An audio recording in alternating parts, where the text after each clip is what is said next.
வணக்கம். பாகியலட்சுமி சீரியல்ல கோபி ராதிகா கிட்ட பேசுறதுக்கு வந்தா, எனக்கு உங்கள பார்க்க பிடிக்கல, பேச பிடிக்கல, இங்கேருந்து போயிடுங்கன்ட்டு அவங்க திட்டுறாங்க. அதனால அவர் பேஜார் பட்டுக்குன்னு வெளியில் வந்துடுறாரு.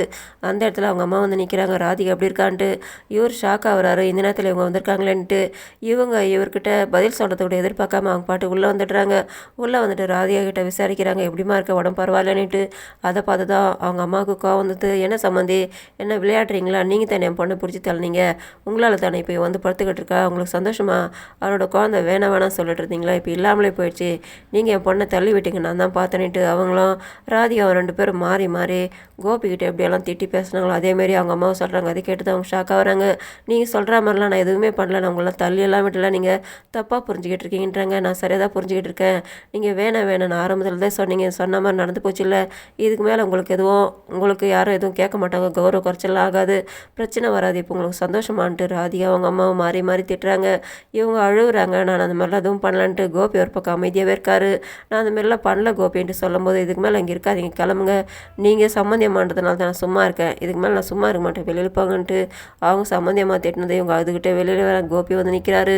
அவங்க சொல்கிற மாதிரிலாம் நான் எதுவுமே பண்ணலப்பா, என்ன நம்புன்ட்டு இவங்க சொல்லும்போது, அவங்க சொல்கிறது என்னம்மா தப்பு, நீங்கள் அப்படி தான் பண்ணீங்களோ இல்லை எனக்கு தெரியாது, ஆனால் நீங்கள் நினச்ச மாதிரி நடந்து போச்சு இல்லை, இதுக்கு மேலே உங்களை யாரும் எதுவும் சொல்ல மாட்டாங்கம்மா, ஏம்மா நான் ரெண்டாவது கல்யாணம் பண்ணிட்டு குழந்தைலாம் பெற்றுக்கூடாதா, நீங்கள் நினச்ச மாதிரி நடந்துருச்சுன்ட்டு இவர் கோவப்பட்டு திட்டிட்டு வந்து உட்காந்துட்டார். இவங்க பேச வச்சா கூட அவர் மூஞ்சி திருப்பிட்டு இருக்காரு. அதனால் அவங்க அழுதுகிட்டே வந்துட்டு ஒரு இடத்துல உட்காந்துடுறாங்க.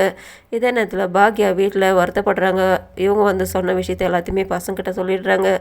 அத்தை ரொம்ப வருத்தப்பட்டாங்க. இப்போ அவங்க என்ன பண்ணிக்கிட்டு இருக்காங்களோ தெரியல, வீட்டில் தனியாக இருக்காங்க, அதனால நான் போய் பார்த்துட்டு வரேன்ட்டு அவங்க வந்துட்டு கதவு தட்டினா எதுவுமே சத்தம் இல்லை. அதனால இவங்க ஃபோன் பண்ணுறாங்க, எங்கே இருக்கீங்க அத்தைன்ட்டு. இருக்கிறேன்றாங்க. ராதிகா நல்லா இருக்காங்களான்னு கேட்டோன்னே இருக்காங்கன்றாங்க. இவங்க கேட்குற கேள்விக்கெலாம் அவங்க எதுவும் சரியாக பதில் சொல்ல மாட்டாங்க.